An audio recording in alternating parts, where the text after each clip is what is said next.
How deeply affected was your group by this scandal?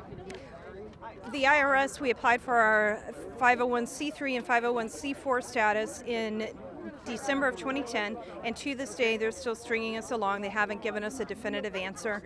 The damages that have happened to our group, we're working with our attorneys and our accountants to assess those damages right now. I can say they were significant. We asked for a 501c4 status 2.5 years ago. We still haven't got it granted.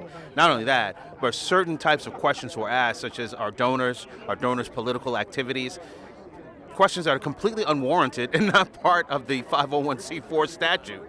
And, we were not affected because we're strong enough as an organization. We have a strong enough grassroots army that we were not intimidated. Unfortunately, there were several other Tea Party groups, friends of ours, associates of ours, that were intimidated and withdrew their application. We will not. We will not be intimidated. How many groups are you working with?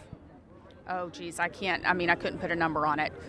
Anytime anybody reaches out and needs something, I'm there to support them. The fact of the matter is, you can get all these national leaders up here to stand in front of a microphone or go on TV or whatever. But the truth of the matter is, the heart and soul are the local groups. They are the heart and soul of the movement, and we can't do what we do without them doing what they do. So we all fill a space, but they're the ones that are the most important. Do you think the resignation of the IRS director is going to make any difference? I was born in the morning, but not this morning.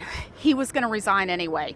I think that was the president and his administration's effort to kind of brush it aside, brush it under the rug, and hope it'll go away. It's not going away. Like I said, I think that we're only scraping the surface. I suppose it's a nice symbolic start. What we want is an independent investigation. We'd like an independent council law to be passed by this Congress, and then for a truly independent entity to investigate how the heck this happened. Why haven't we heard about this in the media? Well, why has it taken, however long now since September for the mainstream media to start talking about Benghazi? Because the mainstream media has been a mouthpiece, essentially, or an arm of the administration and his campaign. So, we haven't heard about this, I think, because it's an abuse of power. It was a absolute abuse of power by using a government bureaucracy to silence your opposition in an election year. We scared the heebie-jeebies out of them in 2010, and so they had to do something to slow down the momentum of the movement going into 2012, and I think this was the way they thought they could do it. We were talking about it last year, in January and February of last year, especially once we got the letters that we received from the IRS with the questions that were so intrusive. The media took the word of the IRS rather than believing the people of this country.